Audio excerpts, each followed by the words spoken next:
പരിചയപ്പെടുത്തുന്നത് അക്കൗണ്ടൻസി ബിസിനസിന്റെ ഭാഷയാണെന്നാണ് അക്കൗണ്ടൻസിനെ പരിചയപ്പെടുത്തുന്നത്. ഇത് നമ്മൾക്കിപ്പം മലയാളത്തിൽ സംസാരിക്കുമ്പോൾ അവർക്ക് മനസ്സിലാവും. അതേപോലെ തന്നെ ബിസിനസ്സുകാർ കമ്മ്യൂണിക്കേറ്റ് ചെയ്യുന്ന ഭാഷ, അതായത് ബിസിനസിന്റെ കാര്യങ്ങൾ കമ്മ്യൂണിക്കേറ്റ് ചെയ്യുന്ന ഒരു ലാംഗ്വേജ് ആണ് അക്കൗണ്ടൻസി എന്നുള്ളതാണ് അക്കൗണ്ടൻസിനെ തന്നെ പരിചയപ്പെടുത്തും. ക്ലിയർ ആയല്ലോ? അപ്പൊ അതൊരു ലാംഗ്വേജ് ഓഫ് ബിസിനസ് ആണ്. അക്കൗണ്ടൻസി എന്ന് പറയുന്നത് ഒരു ലാംഗ്വേജ് ഓഫ് ബിസിനസ് ആണ്. ഓക്കെ ആണല്ലോ അത്? Okay sir, okay. അപ്പൊ ഇനി രണ്ടാമത് അക്കൗണ്ടൻസി പറയുന്നത്, അപ്പൊ അക്കൗണ്ടൻസി പഠിക്കുമ്പോൾ നമ്മൾ എങ്ങനെ ഇരിക്കണം? ഒരു ബിസിനസ്സുകാരന്റെ മെന്റാലിറ്റിയിൽ നമ്മൾ എന്ത് ചെയ്യണം? പഠിക്കണം. അതായത് നമ്മളൊരു ബിസിനസ്സുകാരൻ എന്തൊക്കെയാണോ വേണ്ടത്, കാരണം ഒരു ബിസിനസ്സുകാരന്റെ ഭാഷയായതുകൊണ്ട് നമ്മൾ ബിസിനസ്സുകാരൻ എന്തൊക്കെയാണോ വേണ്ടത് അത് മനസ്സിലാക്കണ്ടെങ്കിൽ നമ്മൾ ബിസിനസ്സുകാരന്റെ പോയിന്റ് ഓഫ് വ്യൂവിൽ നമ്മൾ എന്ത് ചെയ്യണം? ചിന്തിക്കണം. അല്ലെങ്കിൽ അങ്ങനെ ആ ഒരു മനസ്സിൽ ആ ഒരു സെറ്റ് ഓഫ് മൈൻഡ് സെറ്റിൽ നമ്മൾ ഇരിക്കുമ്പോഴാണ് നമുക്ക് അക്കൗണ്ടൻസി ഈസി ആയിട്ട് നമുക്ക് തോന്നും. അപ്പൊ നമ്മൾ ബിസിനസ്സുകാരുടെ ഒരു മൈൻഡ് സെറ്റിൽ നമ്മൾ ഇരിക്കണം എന്നുള്ളതാണ് വളരെ ഇമ്പോർട്ടന്റ്. ക്ലിയർ ആയി എന്ന് വിചാരിക്കുന്നു. അപ്പോ അക്കൗണ്ടൻസി എന്ന് പറയുന്നത് ഒരു ലാംഗ്വേജ് ഓഫ് ബിസിനസ് ആണ്. അക്കൗണ്ടൻസി ഒരു ലാംഗ്വേജ് ഓഫ് ബിസിനസ് ആണ്. അതേപോലെ നമ്മൾ അക്കൗണ്ടൻസി പഠിക്കുമ്പോൾ നമ്മൾ എന്ത് ചെയ്യണം? ഒരു ബിസിനസ്സുകാരന്റെ പോയിന്റ് ഓഫ് വ്യൂ അല്ലെങ്കിൽ അയാളുടെ മൈൻഡ് സെറ്റിലേക്ക് നമ്മൾ ചിന്തിക്കുമ്പോഴാണ് നമുക്ക് അക്കൗണ്ടൻസി വേഗം എളുപ്പത്തിൽ മനസ്സിലാക്കാൻ വേണ്ടി പറ്റുക. ക്ലിയർ ആയി എന്ന് വിചാരിക്കുന്നു. ഓക്കെ ആണ്? Good evening. ഞാൻ പേര് മറന്നുപോയി.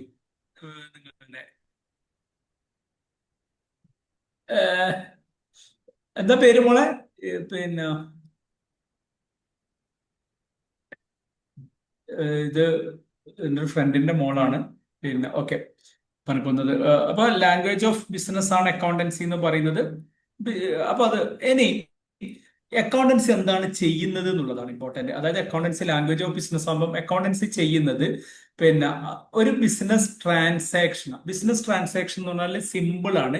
ഒരു ബിസിനസിന്റെ ഒരു ഇവന്റിനെയാണ് നമ്മൾ എന്ത് വിളിക്കുന്നത്? ബിസിനസ് ട്രാൻസാക്ഷൻ എന്ന് വിളിക്കുന്നത്. ഒരു എക്സാമ്പിൾ പറയുകയാണെങ്കിൽ പർച്ചേസ്ഡ് ഗുഡ്സ് ഫോർ ക്യാഷ് എന്ന് പറയുന്നത് എന്താണ് അർത്ഥം? സാധനം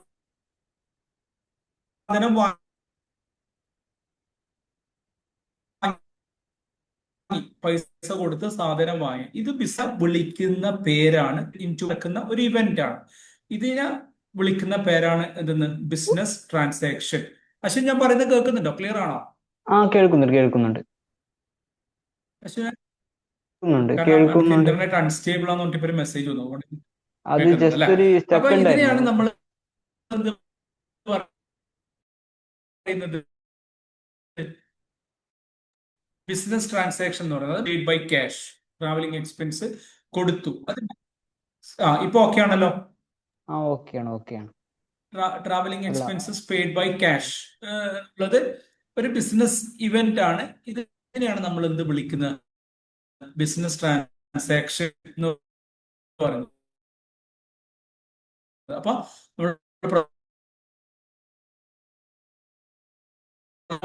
ായിട്ടും പഠിച്ചത് ഇതൊരു ലാംഗ്വേജ് ഓഫ് ബിസിനസ്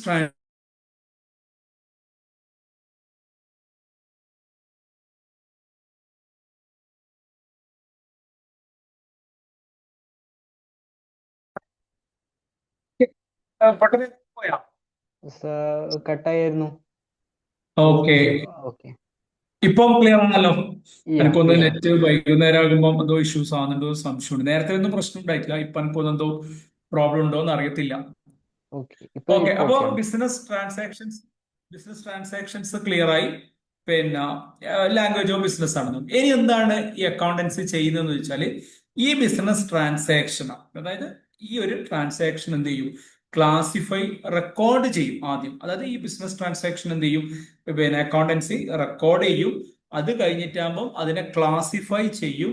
പിന്നെ അതിനെ സമ്മറൈസ് ചെയ്യും, ഇന്റർപ്രറ്റ് ചെയ്യും. ഇതാണ് അക്കൗണ്ടൻസി ശരിക്കും ചെയ്യുന്നത്. ഒരു ബിസിനസ് ട്രാൻസാക്ഷനെ റെക്കോർഡ് ചെയ്യാണ് ഫസ്റ്റ് ചെയ്യുന്നത്. അക്കൗണ്ടൻസി ഫസ്റ്റ് ചെയ്യുന്നത് ഒരു ബിസിനസ് ഇവന്റിന് അല്ലെങ്കിൽ ബിസിനസ് ട്രാൻസാക്ഷന് റെക്കോർഡ് ചെയ്യും. റെക്കോർഡ് ചെയ്തതിന് ശേഷം അതിനെ ക്ലാസിഫൈ ചെയ്യും. ക്ലാസിഫൈ ചെയ്യാന്ന് പറഞ്ഞാൽ ട്രാവലിംഗ് ഉള്ള എല്ലാറ്റിനെയും ട്രാവലിംഗിന്റെ കൂടെ ഇടും. പർച്ചേസ് റിലേറ്റഡ് ആയിട്ടുള്ള ട്രാൻസാക്ഷൻ ഒക്കെ പർച്ചേസിന്റെ കൂടെ ഇടും. സെയിൽസ് റിലേറ്റഡ് ട്രാൻസാക്ഷൻ ഒക്കെ സെയിൽസിന്റെ കൂടെ ഇടും. പിന്നെ നമ്മൾ ലെഡ്ജർ എന്ന് വിളിക്കും. അപ്പോൾ അതിനെ ക്ലാസിഫൈ ചെയ്യും. പിന്നെ ഇതൊക്കെ കഴിഞ്ഞിട്ടാകുമ്പോൾ സമ്മറൈസ് ചെയ്യും അതിന്റെ ടോട്ടലും ഇതൊക്കെയാണ്. അപ്പൊ സമ്മറൈസ് ചെയ്തതിന് ശേഷം ഇന്റർപ്രറ്റ് ചെയ്യും. അതായത് P&L ബാലൻസ് ഷീറ്റ് ഒക്കെ ഉണ്ടാക്കിയതിന് ശേഷം ബിസിനസ് എങ്ങനെയാണ്, പിന്നെ ഇത്ര സെയിൽ നടക്കുമ്പോൾ എന്തൊക്കെ കാര്യങ്ങളാണ് നടക്കുന്നത്, എത്ര എക്സ്പെൻസ് നടക്കുന്നുണ്ട്, അങ്ങനെ പിന്നെ ഇന്റർപ്രറ്റ് ചെയ്യും. ഇതാണ് അക്കൗണ്ടൻസി ശരിക്കും ചെയ്യുന്നത്. അപ്പോൾ റെക്കോർഡ് ചെയ്യും, ക്ലാസിഫൈ ചെയ്യും, സമ്മറൈസ് ചെയ്യും ആൻഡ് ഇന്റർപ്രിട്ടേഷൻ. ഇതാണ് അക്കൗണ്ടൻസിന്റെ ഡ്യൂട്ടി എന്ന് പറയുന്നത്. ക്ലിയർ ആയോ? യെസ് സർ, ക്ലിയർ ആയി ക്ലിയർ ആയി. ക്ലിയർ ആയല്ലോ.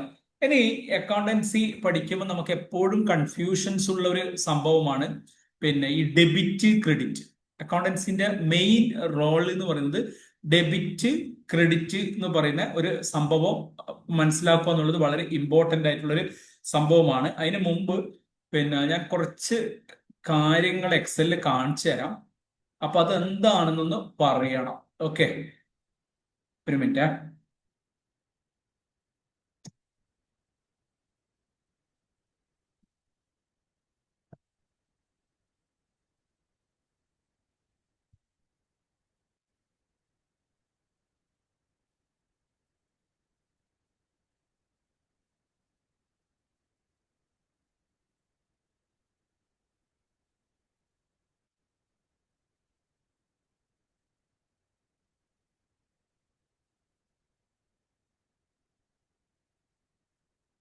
എക്സല് കാണുന്നുണ്ടോ? അപ്പം ഓക്കെ ആണല്ലോ എക്സല്? ഓക്കെ ആണ്, ഓക്കെ ആണ്. ഞാൻ പറയുന്ന സാധനം, നമ്മൾ അക്കൗണ്ടൻസി പഠിക്കുമ്പോൾ നമ്മൾ പ്രധാനമായിട്ടും 4 കാര്യങ്ങൾ, എന്നിട്ട് നമുക്ക് ഡെബിറ്റും ക്രെഡിറ്റിലേക്കും പോവാം. 4 കാര്യങ്ങൾ നമ്മൾ മനസ്സിലാക്കി വെക്കണം. ഒന്ന്, അസറ്റ് എന്താണ് എന്നുള്ളത്. അസറ്റ് എന്താണ്? അസറ്റ് എന്ന് പറഞ്ഞാൽ പിന്നെ നമ്മൾ ദീർഘകാലത്തേക്ക് ഉപയോഗിക്കുന്ന, നമ്മൾ ഇതിപ്പം കമ്പ്യൂട്ടർ ഒരു അസറ്റ് ആണ് എക്സാമ്പിൾ പറയുകയാണെങ്കിൽ, ബിൽഡിംഗ് ഒരു അസറ്റ് ആണ്, പിന്നെ ഫർണിച്ചർ ഒരു അസറ്റ് ആണ്. അതൊക്കെ നമ്മുടെ എന്താണ് ആസ്തി എന്ന് പറയും മലയാളത്തിൽ. അസറ്റ് എന്താണെന്ന് നമ്മൾ പഠിക്കണം. അതേപോലെ തന്നെ എക്സ്പെൻസ് എന്താണെന്ന് മനസ്സിലാക്കണം. എക്സ്പെൻസ് എന്ന് പറഞ്ഞാൽ ട്രാവലിംഗ് എന്നുള്ളത് ഒരു എക്സ്പെൻസ് ആണ്, അല്ലെ? സാലറി പെയ്ഡ് എന്ന് പറയുന്നത് ഒരു എക്സ്പെൻഡിച്ചർ ആണ്. റെന്റ് പെയ്ഡ് എന്ന് പറയുന്നത് ഒരു എക്സ്പെൻഡിച്ചർ ആണ്. അപ്പൊ എക്സ്പെൻസ് എന്താണെന്ന് മനസ്സിലാക്കണം. അതേപോലെ തന്നെ ഇൻകം. ഇൻകം എന്ന് പറഞ്ഞാല് ഇപ്പം സെയിൽസ് ഒരു ഇൻകം ആണ്, പിന്നെ കമ്മീഷൻ റിസീവ്ഡ് ഒരു ഇൻകം ആണ്. അപ്പൊ ഇൻകം എന്താണെന്ന് മനസ്സിലാക്കണം. അതേപോലെ തന്നെ നമുക്ക് മനസ്സിലാക്കേണ്ടതാണ് ലാബിലിറ്റി എന്ന് പറയുന്നത്, അതായത് ബാധ്യത. പിന്നെ ഇപ്പൊ നമുക്ക് ലോൺ അതൊരു ബാധ്യതയാണ്. ഇപ്പൊ നമ്മുടെ സപ്ലയർക്ക് പൈസ കൊടുക്കാനുള്ളത് ഒരു ബാധ്യതയാണ്. അപ്പൊ ലാബിലിറ്റി. ഈ 4ആണ് അക്കൗണ്ടൻസിന്റെ പ്രധാനപ്പെട്ട ഒരു ബേസ് എന്ന് പറയുന്നത്. ഇതിനെ നമ്മൾ മനസ്സിലാക്കിയാൽ, പ്രോപ്പറായിട്ട് നമ്മൾ മനസ്സിലാക്കുകയാണെങ്കിൽ, എന്താണ് അസറ്റ്, എന്താണ് എക്സ്പെൻസ്, എന്താണ് ഇൻകം, എന്താണ് ലാബിലിറ്റി, ഈ 4 കാര്യങ്ങൾ നമ്മൾ ക്ലിയർ ആയിട്ട് മനസ്സിലാക്കുകയാണെങ്കിൽ നമുക്ക് അക്കൗണ്ടൻസി ഏതാണ്ട് ക്ലിയർ ആയി എന്ന് പറയാം. അങ്ങനെയാണെങ്കിൽ ഒന്ന് പറയണം, ഇത് അസറ്റ് ആണോ ലാബിലിറ്റി ആണോ എന്നുള്ളത്. ബിൽഡിംഗ് എന്നുള്ളത് ഞാൻ ഓൾറെഡി എക്സാമ്പിൾ പറഞ്ഞതാണ്. ബിൽഡിംഗ് എന്താണ്? അസറ്റ്. ഇപ്പം കമ്മീഷൻ പെയ്ഡ് അതെന്താണ്? എക്സ്പെൻസ്. എക്സ്പെൻസ്. പിന്നെ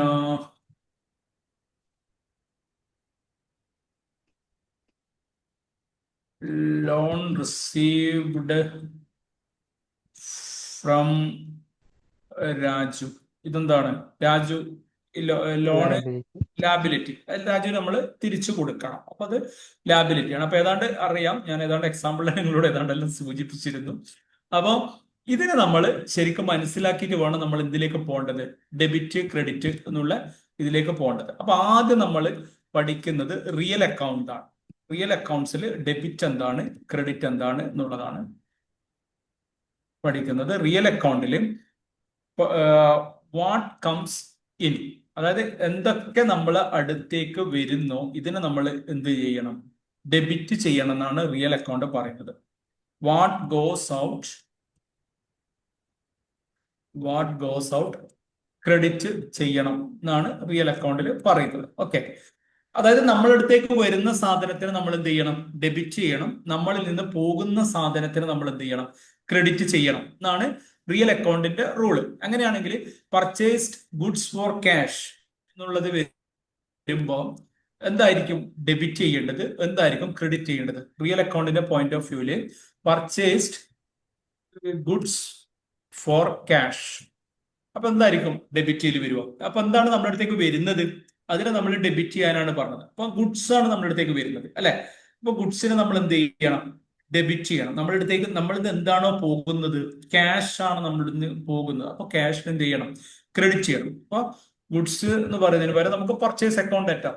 പർച്ചേസ് ചെയ്യുമ്പോഴാണല്ലോ പർച്ചേസ് ഗുഡ്സോ അല്ലെങ്കിൽ പർച്ചേസ് അക്കൗണ്ട് എന്നോ പർച്ചേസ് അക്കൗണ്ട് ലെറ്റർ ടു, ഇങ്ങനെയാണ് എഴുതേണ്ടത് കേട്ടോ. ഇതിന്റെ ഒരു ഫോർമുല എന്ന് പറയുന്നത് purchase account letter to cash account എന്നാണ്. പർച്ചേസിന് അല്ലെങ്കിൽ പർച്ചേസ് ചെയ്യുന്ന സാധനം ഇങ്ങോട്ടേക്ക് വന്നു, ക്യാഷ് നമ്മളിന്ന് പോയി. അപ്പൊ പർച്ചേസിന് നമ്മൾ ഡെബിറ്റ് ചെയ്തു, പർച്ചേസ് ഗുഡ്സിന് ഡെബിറ്റ് ചെയ്തു, ക്യാഷിന് നമ്മൾ ക്രെഡിറ്റ് ചെയ്തു. ക്ലിയർ ആയോ ഇത്? Okay sir, clear. അപ്പൊ ഇതാണ് റിയൽ അക്കൗണ്ടിൽ പറയുന്നത്. എന്റെ അടുത്തത് വരുന്നത് നോമിനൽ അക്കൗണ്ട് ആണ്. നോമിനൽ അക്കൗണ്ടില് ഡെബിറ്റ് എന്ന് പറയുന്നത് ഓൾ ദി എക്സ്പെൻസസ് ഡെബിറ്റ് എന്നാണ് പറഞ്ഞത്. All the expenses debit, all the incomes credit. All the expenses അല്ലെങ്കിൽ അസറ്റിനെയും ഡെബിറ്റ് ആണ് ചെയ്യേണ്ടത് കേട്ടോ. All the expenses asset debit, all the incomes liability credit. ഇങ്ങനെയാണ് നോമിനൽ അക്കൗണ്ടിൽ പറയുന്നത്. ഞാൻ പറയുന്നത് സ്പീഡായി പോകുന്നുണ്ടോ? ഓക്കെ ആണോ അശ്വിൻ? അത് ഇത് പറഞ്ഞു കഴിഞ്ഞിട്ട് നമുക്ക് കുറച്ചും കൂടി എക്സാമ്പിൾ നോക്കാം. സ്പീഡ് ആകുന്നുണ്ടെങ്കിൽ പറയണം. ഓക്കെ, ക്ലിയർ ആകുന്നില്ലെങ്കിൽ പറയാം. ഞാൻ അതിന്റെ റെക്കോർഡ് അയച്ചുതരാം. പറയും. സർ, ഈ nominal account and real account തമ്മിൽ ഡിഫറൻസ് എന്താ? അതായത് ഇത് നമ്മൾ പറയില്ല, ഓരോന്ന് റൂളാണ്, അക്കൗണ്ട്സിന്റെ റൂളാണ്. അതായത് റിയൽ അക്കൗണ്ട് എന്ന് പറഞ്ഞാല് എന്ത് ചെയ്യണം? നമ്മളിപ്പോ ഓരോ കണ്ടീഷൻസ് പറയില്ലേ, റിയൽ അക്കൗണ്ട് പ്രകാരം എന്ത് ചെയ്യണം? വാട്ട് കംസ് ഇൻ എന്ന് പറയുന്ന ഒരു കൺസെപ്റ്റിനെ ഡെബിറ്റ് ചെയ്യണം എന്നാണ് റിയൽ അക്കൗണ്ടിന്റെ നിയമങ്ങളാണ്. ആ നിയമത്തിന്റെ പേരാണ് റിയൽ അക്കൗണ്ട് എന്ന്. ഓക്കെ, വാട്ട് കംസ് ഇൻ അതിനെ ഡെബിറ്റ് ചെയ്യണം, വാട്ട് ഗോസ് ഔട്ട് എന്നുള്ളതിനെ ക്രെഡിറ്റ് ചെയ്യണം എന്നാണ് റിയൽ അക്കൗണ്ടിലെ അക്കൗണ്ട്സിന്റെ റൂൾ പറയുന്നത്. നോമിനൽ എന്ന് പറയുന്ന കാറ്റഗറി പ്രകാരം ഓൾ ദ എക്സ്പെൻസിനെയും അസറ്റിനെയും ഡെബിറ്റ് ചെയ്യണം, ഓൾ ദ ഇൻകത്തിനെയും ലാബിലിറ്റിനെയും ക്രെഡിറ്റ് ചെയ്യണം. അതൊരു റൂളാണ് പറയുന്നത്, അക്കൗണ്ട്സിന്റെ റൂളാണ്. ആ റൂളിന്റെ പേര് നോമിനൽ അക്കൗണ്ട്, മറ്റേത് റിയൽ അക്കൗണ്ട്. ആ അക്കൗണ്ട് നിയമപ്രകാരം ഇതിനെ ഡെബിറ്റ് ചെയ്യണം. ആ നോമിനൽ അക്കൗണ്ടിന്റെ റൂൾ നിയമപ്രകാരം ഇതിനെ ഡെബിറ്റ് ചെയ്യണം. അതൊരു റൂളാണ്. അതിന്റെ ഡിഫറൻസ് എന്ന് പറഞ്ഞാൽ അത് തന്നെയാണ് ഇതിന്റെ ഡിഫറൻസ്. റിയൽ അക്കൗണ്ട് പ്രകാരം വാട്ട് കംസ് ഇൻ ഡെബിറ്റ് ചെയ്യണം, പക്ഷെ നോമിനൽ അക്കൗണ്ടിൽ വാട്ട് കംസ് ഇൻ അല്ല ഡെബിറ്റ് ചെയ്യേണ്ടത്, ഓൾ ദ എക്സ്പെൻസസ് ആണ് എന്ത് ചെയ്യേണ്ടത്? ഡെബിറ്റ് ചെയ്യേണ്ടത്. നമുക്ക് മനസ്സിലാക്കാൻ വേണ്ടി ഇപ്പൊ നമ്മൾ ചോദിക്കൂലേ, ഇപ്പം ഒരു ക്രിമിനൽ എന്തൊക്കെ ഒരു കുറ്റം ചെയ്തു, സെക്ഷൻ ഇന്നത് പ്രകാരമാണ് ചെയ്തത്. അപ്പോ സെക്ഷൻ 150യും സെക്ഷൻ 149 തമ്മിൽ എന്താ വ്യത്യാസം എന്ന് വെച്ചാൽ 149 ഇന്ന കാര്യങ്ങളാണ് പറയുന്നത്, 150യിൽ ഇന്നത് കാര്യങ്ങളാണ് പറയുന്നത്. അത് തന്നെയാണ് അതിന്റെ എന്തുള്ളത് ഡിഫറൻസ്. സെക്ഷൻ 149 140 നമ്മളൊരു മിസ്റ്റേക്കോ എന്തെങ്കിലും ചെയ്താൽ പറയുമ്പോൾ ഇന്നത് പ്രകാരം എന്ന് പറയുന്നത് അത് തന്നെയാണ് എന്തുള്ളത്, അതിന്റെ ഡിഫറൻസ്. ഇത് അങ്ങനെ ബൈഹാർട്ട് പഠിക്കുന്നതാണ് നല്ലത്. ഓക്കെ, ബൈഹാർട്ട് പഠിക്കുമ്പോൾ നിങ്ങൾക്ക് ഉണ്ടാകുന്ന വേറൊരു ഇഷ്യൂ, ഇത് അങ്ങോട്ടും ഇങ്ങോട്ടും കൺഫ്യൂസ് ആകാൻ ചാൻസ് ഉണ്ട്. റിയൽ അക്കൗണ്ടിൽ പ്രകാരമാണോ വാട്ട് കംസ് ഇൻ, കുറെ കഴിഞ്ഞ് അങ്ങനത്തെ ഒരു കൺഫ്യൂഷൻ വരും. ഓക്കെ, അപ്പൊ നമ്മൾ പറയാറുണ്ട് ഈ കൊമേഴ്സ് കഴിഞ്ഞാൽ, BCom കഴിഞ്ഞാൽ ഈ ഡെബിറ്റും ക്രെഡിറ്റും ആർക്കും വലിയ പിടുത്തുണ്ടാവില്ല. അതായത് നമ്മൾ +1 +2ലാണ് നമ്മൾ പ്രീ ഡിഗ്രിക്കൊക്കെയാണ് നമ്മൾ ഡെബിറ്റും ക്രെഡിറ്റും പഠിക്കുന്നത്. അത് കഴിഞ്ഞ് കുറെ അങ്ങോട്ടേക്കൊക്കെ പോയി BCom ഒക്കെ കഴിയുമ്പോൾ പിന്നെ ഈ ഡെബിറ്റും ക്രെഡിറ്റും നമ്മൾ അധികം ഡീൽ ചെയ്തില്ല. കുറെ കഴിയുമ്പോൾ നമ്മളോട് നോമിനൽ അക്കൗണ്ട് വയ്ക്കുമ്പോൾ നോമിനൽ അക്കൗണ്ടിലാണോ എക്സ്പെൻസസ് അല്ല റിയൽ അക്കൗണ്ടിലാണോ എക്സ്പെൻസസ് എന്നുള്ള സംശയം വരും. അപ്പൊ ഞാൻ മനസ്സിലാക്കാൻ ഞാൻ എപ്പോഴും ചെയ്യാറെന്താന്ന് വെച്ചാൽ റിയൽ അക്കൗണ്ടിന് അങ്ങ് ബൈഹാർട്ട് പഠിക്കും. What comes in what goes out, അത് റിയൽ അക്കൗണ്ട്. നോമിനലിൽ നമ്മൾ എന്ത് ചെയ്യാന്ന് വെച്ചാൽ എക്സ്പെൻസിനെ ആയിട്ടൊന്ന് കണക്ട് ചെയ്ത് കൊടുക്കും. നോമിനൽ അക്കൗണ്ട് ക്ലിയർ ആണെങ്കിൽ റിയൽ അക്കൗണ്ട് എന്താണ്? വാട്ട് കംസ് ഇൻ ആണ്. ഇപ്പൊ NRE ഞാൻ ചെയ്യാറ് NRE എന്നുള്ള കൺസെപ്റ്റ് ആണ് അക്കൗണ്ട്സിൽ ചെയ്യാറ്. NRE എന്ന് പറഞ്ഞാൽ നോമിനൽ എക്സ്പെൻസ് എന്നുള്ള ഇതില് ഞാൻ നോമിനലിനെ കണക്ട് ചെയ്ത് വെക്കും എക്സ്പെൻസുമായിട്ട്. NRE എന്നോ നമുക്ക് മനസ്സിലാകുന്ന ഏതെങ്കിലും ഒരു സാധനമായിട്ട് നമ്മൾ കണക്ട് ചെയ്ത് വെച്ചാൽ നോമിനൽ എക്സ്പെൻസ് ആണെങ്കിൽ റിയൽ വാട്ട് കംസ് ഇൻ ആണ്. ഓക്കെ, ഏതെങ്കിലും ഒന്നിനെ നമ്മൾ എന്ത് ചെയ്യാം, മനസ്സിലാക്കി വെക്കുക. എന്തെങ്കിലും ഒരു കുരുട്ട് വെച്ചിട്ട് ഇപ്പൊ ഞാൻ മനസ്സിലാക്കാൻ എനിക്ക് അതാണ് കൺവീനിയന്റ് ആയിട്ട് തോന്നിയത്. പിന്നെ എന്നീനൊന്ന് കണക്ട് ചെയ്യാം എന്നുള്ളത്. ഇപ്പൊ തളിപ്പറമ്പിലൊക്കെ ആണെങ്കിൽ നാഷണൽ റേഡിയോ ഇലക്ട്രോണിക്സ് എന്നൊക്കെയുള്ള സംഭവമായിട്ട് പിന്നെ നമുക്ക് അതെങ്കിലും ക്ലബ് ചെയ്യുന്ന ഒരു സാധനം ഇതിനെ പിടിച്ചവിടെ വെക്കുക. ഓക്കെ. ഓക്കെ.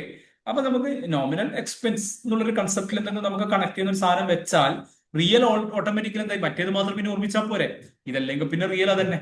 ക്ലിയർ ആണോ? അപ്പൊ okay. All the expenses assets debit. അപ്പൊ അങ്ങനെയാണെങ്കിൽ സാലറി പെയ്ഡ് ഫോർ ക്യാഷ് എന്തായിരിക്കും ഡെബിറ്റും എന്തായിരിക്കും ക്രെഡിറ്റും? Salary paid for cash rupees 2000 എന്തായിരിക്കും ഡെബിറ്റ്, എന്തായിരിക്കും ക്രെഡിറ്റ്?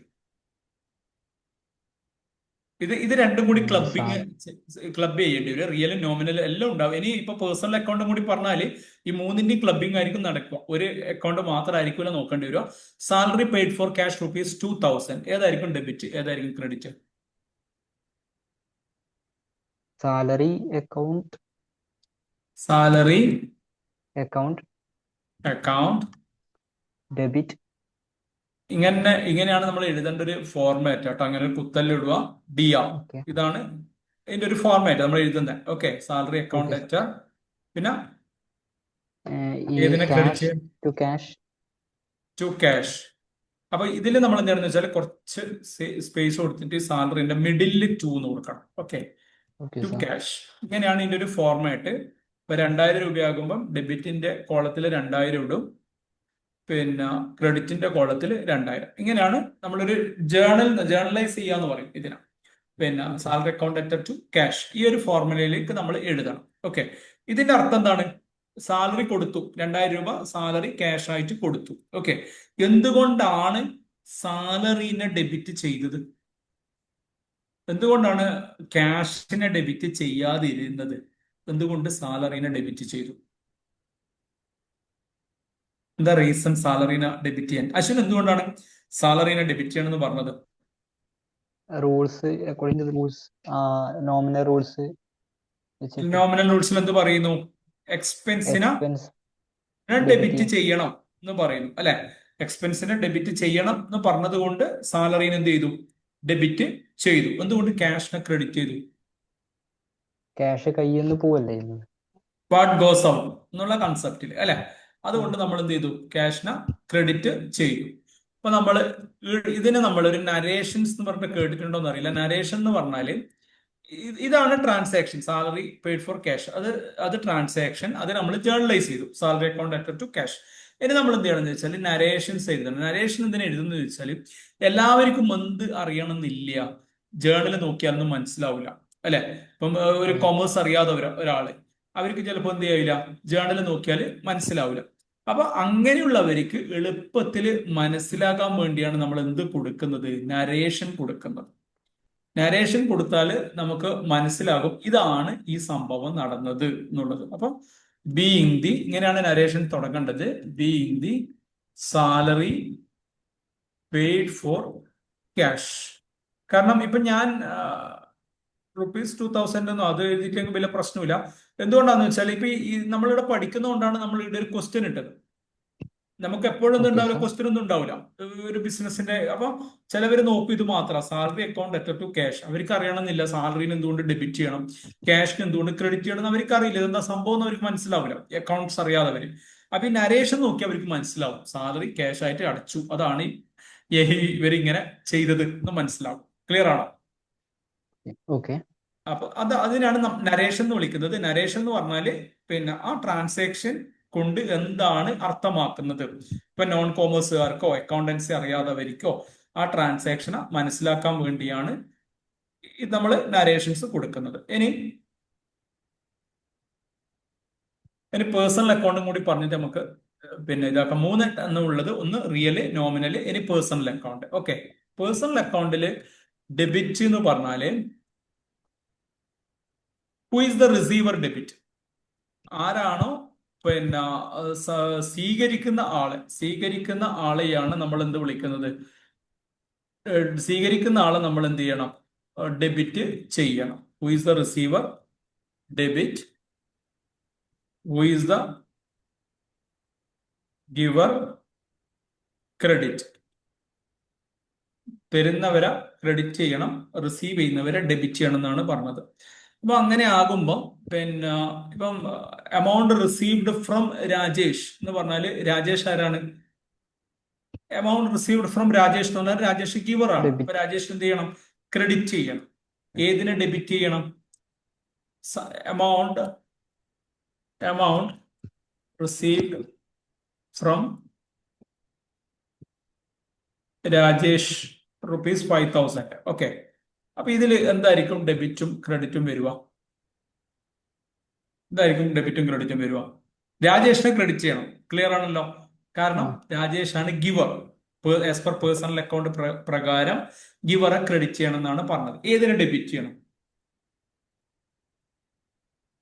ഏതിനെ ക്രെഡിറ്റ്? ക്യാഷിനെ ഡെബിറ്റ് ചെയ്യണം. കാരണം ക്യാഷ് വരുന്നത് കൊണ്ട് അല്ലെ, വാട്ട് കംസ് ഇൻ എന്നുള്ള കൺസെപ്റ്റില് ക്യാഷ് ആണ് വരുന്നത് നമ്മുടെ അടുത്തേക്ക്. അപ്പൊ ക്യാഷ് വരുന്നത് കൊണ്ട് ക്യാഷിനെ ഡെബിറ്റ് ചെയ്യണം, രാജേഷിനെ ക്രെഡിറ്റ് ചെയ്യണം. ഇത് മനസ്സിലാക്കാൻ, ഇത് ഓർമ്മിക്കാൻ ഇത് ഇപ്പൊക്കെ ക്ലിയർ ആകും. കുറച്ച് കഴിഞ്ഞാൽ ഗിവറിയാണോ ഡെബിറ്റ് ചെയ്യേണ്ടത് അല്ലെങ്കിൽ റിസീവറിയാണോ ഡെബിറ്റ് ചെയ്യേണ്ടത് എന്നൊരു സംശയം വരും അല്ലെ. അപ്പൊ ഇതിൽ ഞാൻ പിന്നെ കണക്ട് ചെയ്യാറ് എന്താണെന്ന് വെച്ചാൽ, ഞാൻ ഈ ബാംഗ്ലൂരൊക്കെ ഉണ്ടാക്കുമ്പോൾ അന്നേരമാണല്ലോ ഈ ഇന്റർവ്യൂവിന്റെ ഭാഗമായിട്ടൊക്കെ പോകുമ്പോൾ എനിക്ക് ഞാൻ വാടക കൊടുക്കുന്ന ഒരാളുണ്ടായിരുന്നു. പുള്ളീനെ ഞാൻ ഡെബിറ്റ് ആയിട്ട്, ഇപ്പൊ നരേന്ദ്രൻ എന്നാണ് പുള്ളീന്റെ പേര്, അപ്പൊ പുള്ളീനെ ഞാൻ എന്ത് ചെയ്തു? ഡെബിറ്റ് ആയിട്ട് അങ്ങ് കൺസിഡർ ചെയ്യും. പേഴ്സണൽ അക്കൗണ്ട് എന്ന് പറഞ്ഞാൽ റിസീവർ ഗിവർ എന്നുള്ളതിന് പകരം ഞാൻ നരേന്ദ്രൻ എന്നുള്ള പേരാണ് ഡെബിറ്റിലേക്ക് കണക്ട് ചെയ്തത്. അപ്പൊ നരേന്ദ്രനും ഞാനും തമ്മിൽ എന്താ ബന്ധം? ഞാൻ അയക്ക് പൈസ കൊടുക്കുന്നു. അപ്പൊ അയാള് എന്റെ അടുത്ത് റിസീവ് ചെയ്യുന്ന ആളാണ്. റിസീവ് ചെയ്യുന്ന ആള് Narendran is equal to debit ആണെങ്കിൽ ഞാനും നരേന്ദ്രനും തമ്മിലുള്ള ബന്ധം എന്ന് പറഞ്ഞാൽ ഡെബിറ്റ് ആണെങ്കിൽ, അയാള് പൈസ കൊടുത്തിട്ട് അയാൾ പൈസ സ്വീകരിക്കുന്ന ആളാണെങ്കിൽ സ്വാഭാവികമായിട്ടും ഗിവർ എന്താണ്? ക്രെഡിറ്റ് ആണ്. അപ്പൊ അങ്ങനെ എന്തെങ്കിലും ഒന്ന് കണക്ട് ചെയ്ത് വെക്കും. ഇപ്പൊ നിങ്ങൾ ആർക്കെങ്കിലും പൈസ കൊടുക്കുന്നുണ്ടെങ്കിൽ അവരെ പിടിച്ചിട്ട് ഡെബിറ്റ് എന്നുള്ളതിന്, ഹു ഈസ് ദ റിസീവർ എന്നുള്ളതിന് പകരം അയാളുടെ പേരൊന്ന് കണക്ട് ചെയ്ത് വെക്കും ഡെബിറ്റിൽ. ഓക്കെ. പിന്നെ ഓട്ടോമാറ്റിക്കലി ക്രെഡിറ്റ് എന്നുള്ളത് ഗിവർ ആയിട്ട് മാറും. ക്ലിയർ ആണോ അശ്വിൻ ഞാൻ പറഞ്ഞത്? ക്ലിയർ ആണ് സർ. അപ്പൊ അങ്ങനെ ഒന്ന്, അല്ലെങ്കിൽ ഇതെല്ലാം ബൈഹാർട്ട് പഠിക്കാൻ നിന്നാൽ കുറച്ച് കഴിഞ്ഞാൽ എന്താകും? കൺഫ്യൂഷൻ ആകും. ഓക്കെ. ഇങ്ങനെ എന്തെങ്കിലും ഒരു ഷോർട്ട് കട്ട് വഴി നമുക്ക് എന്ത് ചെയ്യാം? നമ്മൾ പെർമനന്റ് ആയിട്ട് നമുക്ക് ഓർമ്മിക്കാൻ പറ്റുന്ന വിധത്തിൽ നമ്മൾ കണക്ട് ചെയ്യുകയാണെങ്കിൽ ക്ലിയർ ആകും. അപ്പൊ എമൗണ്ട് റിസീവ്ഡ് ഫ്രം രാജേഷ് 5,000 എന്നുള്ളത് cash account debtor to Rajesh അല്ലെ. അത് ക്ലിയർ ആയി. അപ്പം കാരണം രാജേഷ് എന്നുള്ളത് ഗിവർ ആണ്. പിന്നെ എമൗണ്ട് പെയ്ഡ് ടു കൃഷ്ണൻ ₹5,000 എന്ത് വരും? എമൗണ്ട് പെയ്ഡ് ടു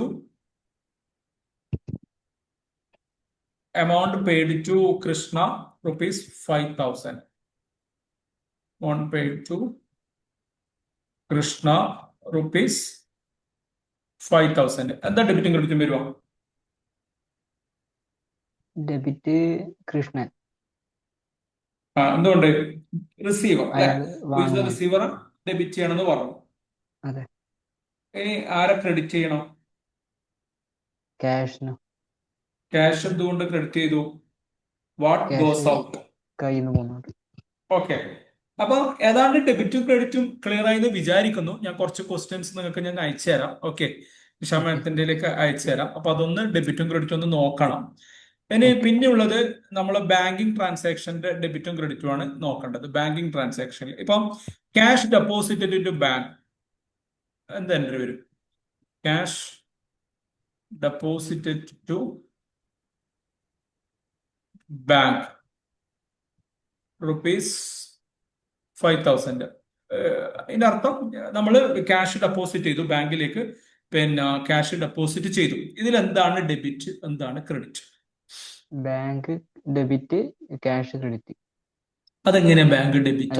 സോറി നേരെ തിരിച്ചാ. ഡെപ്പോസിറ്റ് അല്ലേ? അപ്പൊ നീ ഇപ്പം പറഞ്ഞത് ബാങ്ക് ഡെബിറ്റ് ക്യാഷ് ക്രെഡിറ്റ്. അപ്പൊ നീ പറയുന്നത് നേരെ ഓപ്പോസിറ്റ് ആണ് വേണ്ടത്. അല്ല ശരിയാ, ഞാൻ പറഞ്ഞത് ശരി. ഫസ്റ്റ് പറഞ്ഞത് എങ്ങനെയാണ്? അല്ല, ബാങ്ക് വാങ്ങുമല്ലേ ചെയ്യുന്നത് എമൗണ്ട്. ബാങ്ക് വാങ്ങുകയാണ് ചെയ്യുന്നത്, ക്യാഷ് കൊടുക്കുകയാണ് ചെയ്യുന്നത് അല്ലെ. അതുകൊണ്ട് അത് മനസ്സിലാക്കാൻ എളുപ്പ വഴി എന്താന്ന് വെച്ചാല് ഇത് രണ്ടും എന്താണ്? നമ്മുടെ അസറ്റാണ്. ക്യാഷും അസറ്റാണ്, ബാങ്കും അസറ്റാണ് അല്ലെ. ബാങ്കിൽ പൈസ ഉണ്ട് എന്ന് പറഞ്ഞാൽ അസറ്റ് അല്ലേ, എൻ്റെ അടുത്ത് അത്രയും പൈസ ഉണ്ട്, ആസ്തിയല്ല എന്റെ. ക്യാഷ് എന്റെ കൈമേൽ ഉണ്ട് എന്ന് പറയുന്നത് എന്താണ്? ക്യാഷ് എന്റെ ആസ്തിയാണ് അല്ലെ, അസറ്റാണ്. അപ്പൊ മനസ്സിലാക്കേണ്ട എളുപ്പ വഴി, അസറ്റുകൾ കൂടുമ്പോൾ അസറ്റിനെ ഡെബിറ്റ് ചെയ്യണം. ഏത് അസറ്റാണോ കൂടുന്നത് ആ അസറ്റിനെ ഡെബിറ്റ് ചെയ്യണം. ഇപ്പൊ നമ്മൾ നോമിനൽ അക്കൗണ്ടിലേക്ക് നോക്കിയാലും നമ്മൾ പറഞ്ഞിട്ടുണ്ട് എക്സ്പെൻസ് അസറ്റ് ഇതിനെ ഡെബിറ്റ് ചെയ്യണം നമ്മൾ പറഞ്ഞിട്ടുണ്ട് അല്ലെ, നോമിനൽ അക്കൗണ്ട് പ്രകാരം. അപ്പൊ അസറ്റിന്റെ വാല്യൂ കൂടും, വാല്യൂ കുറയാന്ന് വോയിസ് ബ്രേക്ക്. പറഞ്ഞാൽ അസറ്റ് നമ്മൾ എടുക്കുന്ന നഷ്ടപ്പെടണം. അസറ്റിനെ ക്രെഡിറ്റ് ചെയ്യണം. അസറ്റിന്റെ വാല്യൂ കൂടുമ്പോ നെറ്റ് ആദ്യം പ്രശ്നമായി അല്ലേ. വോയിസ് ബ്രേക്ക് ആവുന്നുണ്ട്. ഇപ്പൊ ഓക്കെ ആണോ? ഇപ്പൊ ഓക്കെ. ഇപ്പോഴോ? ഇപ്പൊ അതായത് ഓക്കെ. അസറ്റിന്റെ വാല്യൂ കൂടുമ്പം അസറ്റിന്റെ വാല്യൂ കൂടുമ്പം അസറ്റിനെ ഡെബിറ്റ് ചെയ്യണം. അസറ്റിന്റെ വാല്യൂ കുറയുമ്പം അസറ്റിനെ ക്രെഡിറ്റ് ചെയ്യണം. അപ്പൊ ക്യാഷ് ഡെപ്പോസിറ്റ് ടു ബാങ്ക് എന്ന് പറഞ്ഞാല് ബാങ്കിന്റെ വാല്യൂ ആണ് കൂടുന്നത്. ബാങ്കിന്റെ വാല്യൂ കൂടുമ്പോ ബാങ്ക് ബാലൻസ് അല്ലേ കൂടുന്നത്. ബാങ്ക് ബാലൻസ് കൂടുമ്പോ ബാങ്കിന് എന്ത് ചെയ്യണം? ഡെബിറ്റ് ചെയ്യണം. ക്യാഷ് ബാങ്കിലേക്ക് ഡെപ്പോസിറ്റ് ചെയ്യുമ്പോൾ എന്റെ കയ്യിലുള്ള ക്യാഷ് ആണ് കുറയുന്നത് അല്ലെ. എന്റെ കയ്യിലുള്ള ക്യാഷ് കുറയുമ്പോൾ അസറ്റ് കുറയുമ്പോൾ അസറ്റിനെ ക്രെഡിറ്റ് ചെയ്യണം. ക്ലിയർ ആണോ? Okay sir. അപ്പൊ അത് പിന്നെ അത് പോന്നി വരുന്നതിന് കൂടാണ്ട് നമ്മൾ ഈ ഒരു ഇക്വേഷൻസും കൂടി ഒന്ന് പഠിക്കുക ബാങ്കിങ് ട്രാൻസാക്ഷൻസിൽ. ബാങ്കിങ് ട്രാൻസാക്ഷനിൽ മാത്രമല്ല, എവിടെയും അസറ്റ് കൂടുമ്പം അസറ്റിന് എന്ത് ചെയ്യണം? ഡെബിറ്റ് ചെയ്യണം. അസറ്റിന്റെ ബാലൻസ് കുറയുന്നുണ്ടെങ്കിൽ അസറ്റിന് എന്ത് ചെയ്യണം? ക്രെഡിറ്റ് ചെയ്യണം. ഓക്കെ. അപ്പൊ ഇവിടെ നമ്മൾ എന്ത് ചെയ്യും? Bank account debtor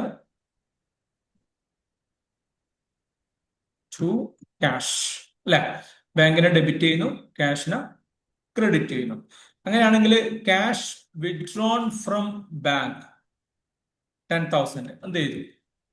cash withdrawn from bank rupees 10,000. അപ്പൊ എന്താ entry? Cash account debit. Cash account debit. എന്തുകൊണ്ടാണ് ക്യാഷിനെ ഡെബിറ്റ് ചെയ്തേ? ക്യാഷ് അസറ്റ് ആയിട്ട് നമ്മൾ കയ്യിലേക്ക് വരുമല്ലേ. ക്യാഷ് ബാലൻസ് കൂടുന്നു അല്ലെ. ക്യാഷ് ബാലൻസ് കൂടുമ്പോൾ ക്യാഷിന് എന്ത് ചെയ്യണം? നമ്മൾ ഡെബിറ്റ് ചെയ്യണം. ബാങ്കിന് എന്തുകൊണ്ട് നമ്മൾ ക്രെഡിറ്റ് ചെയ്തു? ബാങ്കിന്റെ ബാലൻസ് അത്രയും കുറഞ്ഞു. ബാങ്കിന്റെ ബാലൻസ് അത്രയും കുറഞ്ഞു. ഓക്കെ. 10,000. ഇനി പിന്നെ ഫണ്ട് ട്രാൻസ്ഫർ ഫ്രം, എനിക്ക് രണ്ട് ബാങ്ക് ഉണ്ടെന്ന് വിചാരിക്കും. SBI ഉണ്ട്, പഞ്ചാബ് നാഷണൽ ബാങ്ക് ഉണ്ടെന്ന് വിചാരിക്കും. അല്ലെ എനിക്ക് SBIയും കാനറ ബാങ്ക് ഉണ്ടെന്ന് വിചാരിക്കും. ഓക്കെ. ഞാനിത് എന്ന് വെച്ചാല് ഫണ്ട് ട്രാൻസ്ഫർ ഫ്രം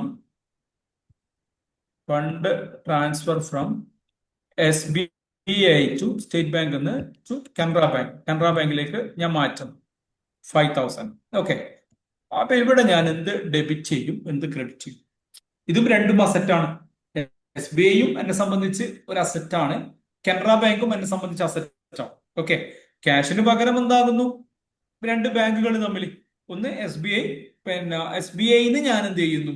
കാനറ ബാങ്കിലേക്ക് 5,000 രൂപ പൈസ ട്രാൻസ്ഫർ ചെയ്യുന്നു.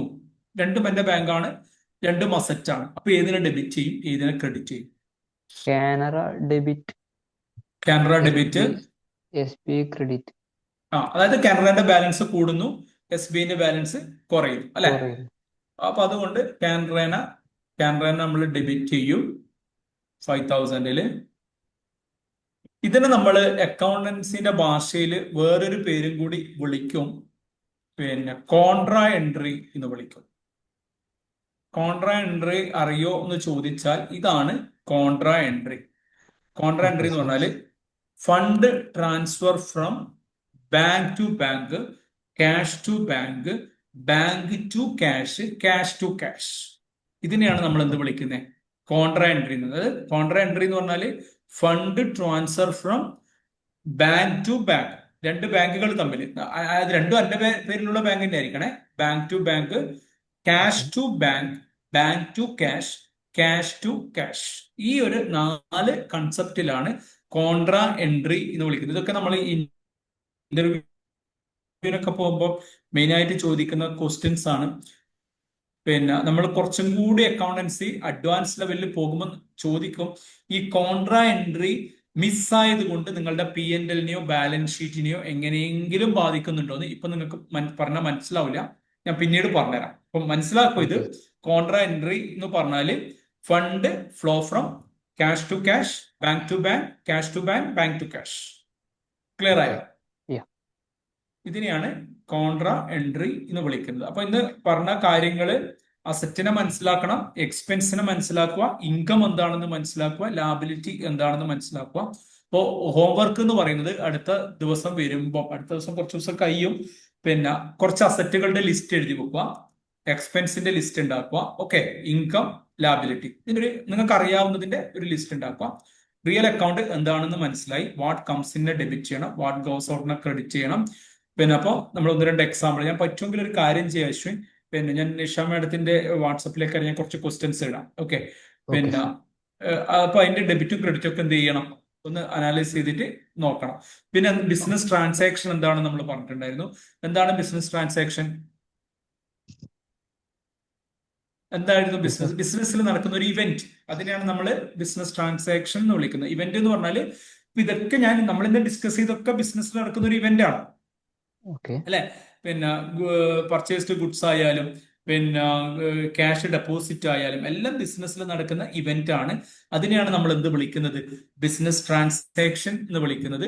അക്കൗണ്ടൻസി അല്ലെ അക്കൗണ്ടിങ് എന്ന് പറയുന്ന സംഭവം എന്താണ്? റെക്കോർഡ് ചെയ്യുന്നു, ക്ലാസിഫൈ ചെയ്യുന്നു, സമ്മറൈസ് ചെയ്യുന്നു, ഇന്റർപ്രറ്റ് ചെയ്യുന്നു. ഇതാണ് അക്കൗണ്ടൻസി ശരിക്ക് ചെയ്യുന്നത്. അക്കൗണ്ടൻസിന്റെ ഡ്യൂട്ടി അതാണ്. Recording, classifying, summarising and interpreting, അതാണ് അക്കൗണ്ടൻസി ചെയ്യുന്നത്. പിന്നീട് നമ്മൾ റിയൽ അക്കൗണ്ട്, നോമിനൽ അക്കൗണ്ട് എന്ന് പറഞ്ഞാൽ ഓൾ ദ എക്സ്പെൻസസ് ആൻഡ് അസറ്റിനെ ഡെബിറ്റ് ചെയ്യണം, ഓൾ ദ ഇൻകംസ് ആൻഡ് ലാബിലിറ്റിനെ എന്ത് ചെയ്യണം? ക്രെഡിറ്റ് ചെയ്യണം. പേഴ്സണൽ അക്കൗണ്ടിൽ who is the receiver debit, who is the giver credit. ഇതൊക്കെ നല്ല ഈ കുറച്ചും കൂടി ഡീറ്റെയിൽ ആയിട്ട് വരുമ്പോൾ ഈ പോയിന്റ് ക്ലിയർ ആയിട്ട് ഓർമ്മിക്കണം. ഇപ്പൊ ഒരു എക്സാമ്പിൾ പറയുകയാണെങ്കിൽ, കസ്റ്റമർ നമുക്ക് പൈസ തന്നു, ഓക്കെ. പിന്നെ കസ്റ്റമർ പൈസ തരുമ്പോൾ നമ്മൾ എന്താ എൻട്രി ഇടുക? ഞാൻ ഓൾറെഡി നമ്മൾ ഡിസ്കസ് ചെയ്തായിരുന്നു. എമൗണ്ട് റിസീവ്ഡ് ഫ്രം എന്ന് പറയുമ്പോൾ കസ്റ്റമർ തരുവാണെങ്കിൽ ക്യാഷിനെ ഡെബിറ്റ് ചെയ്യണം, കസ്റ്റമറെ ക്രെഡിറ്റ് ചെയ്യണം. ഇത് പ്രകാരം ഹു ഈസ് ദ ഗിവർ എന്ന് പറയും. ഇനി സോൾഡ് ഗുഡ്സ് ടു രാജേഷ് എന്നുള്ള ഒരു ബിസിനസ് ട്രാൻസാക്ഷൻ കണ്ടു, അതിന് ജേർണലൈസ് ചെയ്യണം. സോൾഡ് ഗുഡ്സ് ടു രാജേഷ്, രാജേഷിന് സാധനം വിറ്റു. അങ്ങനെയാണെങ്കിൽ അതിൽ ഡെബിറ്റ് എന്താണ്, ക്രെഡിറ്റ് എന്താണ്? Cash debit, goods account credit. എങ്ങനെ ഗുഡ്സ് അക്കൗണ്ട് Credit ചെയ്യും. അതായത് സെയിൽസിന്, അത് നമ്മൾ സെയിൽസ് എന്ന് വിളിക്കും. Okay, sir. സെയിൽസിനെ ക്രെഡിറ്റ് ചെയ്യും, കാരണം സെയിൽസ് ഇൻകം ആയതുകൊണ്ട്. രണ്ട് വിധത്തിൽ നിങ്ങൾ ആവശ്യം പറഞ്ഞത് കറക്റ്റ് ആണ്. ഒന്ന് ഗുഡ്സ് നമ്മൾ എടുക്കുന്ന പോകുന്നു എന്നുള്ള വിധത്തിൽ നമുക്ക് എന്ത് ചെയ്യാം? ഗുഡ്സിനെ ക്രെഡിറ്റ് ചെയ്യാം. അതേപോലെ സെയിൽസ് ഒരു ഇൻകം ആയതുകൊണ്ട് നമുക്ക് എന്ത് ചെയ്യാം? ഇൻകത്തിനെ ക്രെഡിറ്റ് ചെയ്യണം എന്നല്ലേ പറഞ്ഞത് നോമിനൽ അക്കൗണ്ടിൽ. അതെ. അപ്പൊ അത് സെയിൽസിനെ നമുക്ക് ക്രെഡിറ്റ് ചെയ്യാം ഇൻകം ആയതുകൊണ്ട്. ഇനി രാജേഷ് പൈസ തന്നു എന്ന് പറഞ്ഞിട്ടില്ല, സോൾഡ് ശരിയാ. ഗുഡ്സ് ടു രാജേഷിനെ പറഞ്ഞിട്ടുള്ളൂ. രാജേഷ് പൈസ തന്നു എന്ന് പറഞ്ഞിട്ടില്ല ഇവിടെ. അപ്പൊ രാജേഷിനെ ഡെബിറ്റ് ചെയ്യണം. എന്തുകൊണ്ട്? രാജേഷ് റിസീവർ ആണ്. Who is the receiver debit അല്ലേ? അതെ അതെ. അപ്പൊ രാജേഷിനെ നമ്മൾ എന്ത് ചെയ്യണം? ഡെബിറ്റ് ചെയ്യണം. എന്തുകൊണ്ടാന്ന് വെച്ചാൽ രാജേഷ് പൈസ തന്നിരുന്നു പറഞ്ഞിട്ടില്ല, അതുകൊണ്ട് രാജേഷിന് ഡെബിറ്റ് ചെയ്യുന്നു. സെയിൽസിന് നമ്മൾ ക്രെഡിറ്റ് ചെയ്യുന്നു, കാരണം സെയിൽസ് ഒരു ഇൻകം ആയിരുന്നു. ക്ലിയർ ആണോ? Okay, sir. ഇനി പർച്ചേസ്ഡ് ഗുഡ്സ് ഫ്രം മനോജ്, എന്താ എൻട്രി ഇടും? പർച്ചേസ്ഡ് ഗുഡ്സ് ഫ്രം മനോജ്, മനോജിന്റെ അടുക്കുന്ന സാധനം വാങ്ങി. പർച്ചേസ്ഡ് ഗുഡ്സ് ഫ്രം മനോജ് ഏതിനെ ഡെബിറ്റ് ചെയ്യും, ഏതിനെ ക്രെഡിറ്റ് ചെയ്യും? Purchased goods from Manoj, Goods debited account. Goods അല്ലെങ്കിൽ നമ്മൾ സ്റ്റാർട്ടിങ്ങിലൊക്കെ ഗുഡ്സ് എന്ന് പറയാം. പക്ഷേങ്കിൽ Okay. കുറച്ചും കൂടി നമ്മൾ ഇത് പഠിക്കുമ്പോൾ പർച്ചേസിന് എക്സ്പെൻസ് ആയതുകൊണ്ട് പർച്ചേസ് നമുക്ക് ഡെബിറ്റ് ചെയ്യാം. ഓൾ ദ എക്സ്പെൻസസ് ഡെബിറ്റ് എന്നല്ല പറയുന്നത്. അതെ. പർച്ചേസിന് നമുക്ക് ഡെബിറ്റ് ചെയ്യാം. ആരെ ക്രെഡിറ്റ് ചെയ്യണം? Rajesh. Manoj or Rajesh, who is the giver എന്നുള്ള കൺസിഡറേഷൻ പ്രകാരം നമുക്ക് ചെയ്യാം. ഇനി മനോജ് പൈസ തന്നു, മനോജിന്റെ അടുത്ത് സാധനം വാങ്ങി. ഇനി ഞാൻ മനോജിന് പൈസ കൊടുത്തു. Okay. Purchased goods from Manoj എന്ന് പറയുമ്പോൾ മനോജിന് പൈസ കൊടുത്തു എന്ന് പറഞ്ഞില്ല, മനോജിന്റെ അടുത്ത് സാധനം വാങ്ങിയതേ ഉള്ളൂ. ഇനി എമൗണ്ട് പെയ്ഡ് ടു മനോജ്, 5,000 എന്താ എൻട്രി ഇടും? ക്യാഷ് ക്രെഡിറ്റഡ്, ക്യാഷ് ക്രെഡിറ്റ്, കാരണം ക്യാഷ് പോകുന്നുണ്ട്, വാട്ട് ഗോസ് ക്യാഷ് ഔട്ട്. പോകുന്നുണ്ട്. ഡെബിറ്റ്, പിന്നെ ഡെബിറ്റ് പർച്ചേസ് അല്ലേ? പർച്ചേസ് അല്ല, പർച്ചേസ് കഴിഞ്ഞു. പർച്ചേസ് പർച്ചേസ് കഴിഞ്ഞു. ഞാൻ ഓക്കെ മനോജിന്റെ അടുത്ത് നിന്ന് വാങ്ങി, അതിനുശേഷം ഞാൻ മനോജിന് പൈസ കൊടുത്തു. ഓക്കെ, ആദ്യം സോറി, മനോജ് മനോജ്, എന്തുകൊണ്ട്? Who is the receiver? Receiver. Manoj ആരാണ്? റിസീവർ ആണ്. അപ്പൊ റിസീവർ ആയതുകൊണ്ട് മനോജിനെ നമ്മൾ എന്ത് ചെയ്യണം? ഡെബിറ്റ് ചെയ്യണം. ക്ലിയർ ആയെന്ന് വിചാരിക്കുന്നു. Yes sir. ഓക്കെ അപ്പൊ അത് കഴിഞ്ഞ് നമ്മൾ പേഴ്സണൽ അക്കൗണ്ട് ഡിസ്കസ് ചെയ്തു. അപ്പൊ പിന്നെ കോൺട്രാ എൻട്രി എന്താണെന്ന് മനസ്സിലായി. പിന്നെ ബാങ്കിങ് ട്രാൻസാക്ഷൻസ് മനസ്സിലായി. ബാങ്കിങ് ട്രാൻസാക്ഷനിൽ ഏതിന്റെ അസറ്റ് ആണോ, അസറ്റ് വാല്യൂ കൂടുമ്പോൾ അസറ്റിനെ ഡെബിറ്റ് ചെയ്യണം, അസറ്റ് വാല്യൂ കുറയുമ്പോൾ എന്ത് ചെയ്യണം? അസറ്റിനെ ക്രെഡിറ്റ് ചെയ്യണം. അസറ്റ് വാല്യൂ കുറയുമ്പോൾ ക്രെഡിറ്റ് ചെയ്യണം, വാല്യൂ കൂടുമ്പോൾ ഡെബിറ്റ് ചെയ്യണം. അതും ക്ലിയർ ആയെന്ന് വിചാരിക്കുന്നു. ഓക്കെ ആണോ? ഓക്കെ. ഇന്ന് പറഞ്ഞതിൽ എന്തെങ്കിലും ഡൗട്ട് ഉണ്ടോ? ഇല്ല സർ.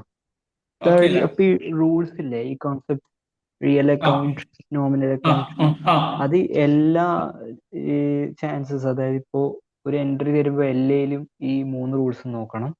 ഈ 3 റൂൾസും, അതായത് 3 റൂൾസ് എന്ന് പറയുമ്പോൾ ഇത് നമ്മൾ ഇപ്പൊ അശ്വിൻ ഒരു കാർ ഡ്രൈവിംഗ് പഠിക്കുമ്പോൾ അശ്വിൻ എന്ത് ചെയ്യും? ആദ്യം പഠിക്കുന്ന സമയത്ത് ഇത് ഫസ്റ്റ് ഇങ്ങനെ പോകണം, സെക്കൻഡ് ഇങ്ങനെ പോകണം, തേർഡ് ഇങ്ങനെ പോകണം എന്ന് പറഞ്ഞു പഠിക്കും അല്ലെ? അശ്വിൻ ഇതിൽ എക്സ്പേർട്ടായി എന്ത് ചെയ്യും? മറ്റേ കുന്ന് കയറുമ്പോ മനസ്സിലാകും ഒന്നിൽ പോണം. പിന്നെ നമ്മളെ റൂളല്ല, നമ്മളെ മൈൻഡില് ഉണ്ടാവും. അപ്പൊ നമ്മള് കശ്യം കുറെ ഇങ്ങനെ ചെയ്ത് പോകുമ്പോ ഇത് മൂന്നും മിക്സ് ആയിരിക്കും. ഇപ്പം ഇപ്പൊ ഇതിൽ തന്നെ നമുക്ക് നോക്കാം. ഇപ്പൊ പർച്ചേസ്ഡ് ഗുഡ്സ് ഫോർ ക്യാഷ് എന്നുള്ള ഒരു ട്രാൻസാക്ഷൻ എടുക്കുമ്പോൾ ഇതിൽ മൈന്യൂട്ടായിട്ട് നമ്മൾ നോക്കിയാൽ ഇതിൽ റിയൽ അക്കൗണ്ടിന്റെ ഇൻഫ്ലുവൻസ് ഉണ്ട്, നോമിനലിറ്റി ഉണ്ട്. റിയൽ അക്കൗണ്ട് എന്ന് പറഞ്ഞാൽ ഗുഡ്സ് വരുന്നു, വാട്ട് കംസ് ഇൻ എന്നുള്ളതിന് പ്രകാരം അശ്വിൻ പറഞ്ഞത് പ്രകാരം ഗുഡ്സിനെ ഡെബിറ്റ് ചെയ്യണം. പക്ഷെ ഞാൻ പറഞ്ഞു പർച്ചേസിന് ഡെബിറ്റ് ചെയ്യണം, കാരണം പർച്ചേസ് അവിടെ എക്സ്പെൻഡിച്ചർ ആണ്. അത് നോമിനല്ലേ ഞാൻ പറഞ്ഞത്. അശ്വിൻ പറഞ്ഞത് എന്താണ്? ഗുഡ്സ് ഇനെ റിസീവ് ചെയ്യണം എന്ന് പറഞ്ഞത് അശ്വിൻ പറഞ്ഞത് റിയൽ അക്കൗണ്ട് പ്രകാരം. ഞാൻ പക്ഷെ പറഞ്ഞത് നോമിനൽ അക്കൗണ്ട് പ്രകാരം നിങ്ങൾ എന്ത് ചെയ്യണം? പർച്ചേസിനെ ഡെബിറ്റ് ചെയ്യണം, കാരണം പർച്ചേസ് എക്സ്പെൻഡിച്ചർ ആണ് എന്ന് പറഞ്ഞത്. അപ്പൊ ഇത് നമ്മൾ എന്ത് ചെയ്യുന്ന വെച്ചാല്, ഇപ്പൊ സ്റ്റാർട്ടിങ്ങിൽ ഇങ്ങനത്തെ ഒരു കൺഫ്യൂഷൻസ് വരും. ഗ്രാജുവലി അശ്വിനോട് ഞാൻ പർച്ചേസ്ഡ് ഗുഡ്സ് ഫോർ ക്യാഷ് എന്ന് പറഞ്ഞാൽ അശ്വിൻ ഒരിക്കലും ഗുഡ്സ് അക്കൗണ്ട് എന്ന് പറയില്ല. അശ്വിൻ പറയും purchase account enter to cash. അത് നമ്മൾ ആ ഒരു ലെവലിലേക്ക് നമ്മൾ നടന്നു പോകുമ്പോൾ ഈ 3 ഉള്ളൂ മെയിൻ ആയിട്ട്. പക്ഷെ അതിന്റെ എന്ത് ഉണ്ടാകും? ഒരു മിക്സഡ് ഫോം ഉണ്ടാവും. നമുക്കൊരു മൈന്യൂട്ടായിട്ട് പറയാൻ പറ്റില്ല. അത് കംപ്ലീറ്റ് റിയൽ അക്കൗണ്ട് പ്രകാരം തന്നെയാണ് ഡെബിറ്റ്. കാരണം ഈ ഒരു ട്രാൻസാക്ഷൻസ് ഒക്കെ റിയലിന്റെയും നോമിനലിന്റെയും ഒന്ന് ഉണ്ടാകും, മിക്സ് ആയിട്ടുള്ള രൂപങ്ങളൊക്കെ ചില സമയത്തുണ്ടാവും. ഇപ്പം അതേപോലെ തന്നെ ഇതും, ഇപ്പം സോൾഡ് ഗുഡ്സും അത് തന്നെയാണ്, സെയിൽസ് ഇൻകം ആണ് നോമിനൽ പ്രകാരം ക്രെഡിറ്റ് ചെയ്യേണ്ടത്. പക്ഷെ റിയൽ അക്കൗണ്ട് പ്രകാരം വാട്ട് ഗോസ് ഔട്ട് എന്നുള്ളതും ക്രെഡിറ്റ് ആണ്. സാധനം വിൽക്കുമ്പോൾ, സാധനം നമ്മളെ ഇന്ന് പോകുമ്പോൾ റിയൽ അക്കൗണ്ട് പ്രകാരം എന്താണ്? ക്രെഡിറ്റ് ആണ്. പക്ഷെ ഞാൻ പറഞ്ഞത് സെയിൽസ് എന്ന് പറയുന്നത് ഇൻകം ആണ്. ഇൻകം നോമിനൽ അക്കൗണ്ട് പ്രകാരം ക്രെഡിറ്റ് ആണ്. മനസ്സിലായ? മനസ്സിലായി. അപ്പൊ അത് അതിനെപ്പറ്റി ടെൻഷൻ അടിക്കൊന്നും വേണ്ട. പിന്നെ ആരും ഈ റൂളൊന്നും ഓർമ്മിക്കൂല. നമുക്ക് മനസ്സിലാവും ഡെബിറ്റ് എക്സ്പെൻസ് അല്ലേ, ഡെബിറ്റ്. പിന്നെ അങ്ങനെ ഒരു ഇപ്പൊ വാട്ട് കംസ് ഇൻ, ഇപ്പൊ ഫർണിച്ചർ വാങ്ങുമ്പോൾ ഫർണിച്ചറിനെ ഡെബിറ്റ് ചെയ്യണം. ഫർണിച്ചർ എക്സ്പെൻസ് അല്ല, പിന്നെ എക്സ്പെൻസ് ആവുന്നതിൽ നമ്മൾ ഡെബിറ്റ് ചെയ്യണം. ഫർണിച്ചർ നമുക്ക് 2 വിധത്തിൽ വ്യാഖ്യാനിക്കാം. ഒന്ന്, ഫർണിച്ചർ എന്റെ അടുത്ത് വന്നു എന്നുള്ളത് പ്രകാരം ഫർണിച്ചർ നമുക്ക് ഡെബിറ്റ് ചെയ്യാം. ഇനി അസറ്റിനെ ഡെബിറ്റ് ചെയ്യണം എന്ന് പറയുന്നുണ്ട് നോമിനൽ അക്കൗണ്ട്. എക്സ്പെൻസിനെ മാത്രമല്ല, അസറ്റിന്റെ വാല്യൂ കൂടുമ്പോൾ അസറ്റിനെ ഡെബിറ്റ് ചെയ്യണം എന്ന് പറയുന്നുണ്ട്.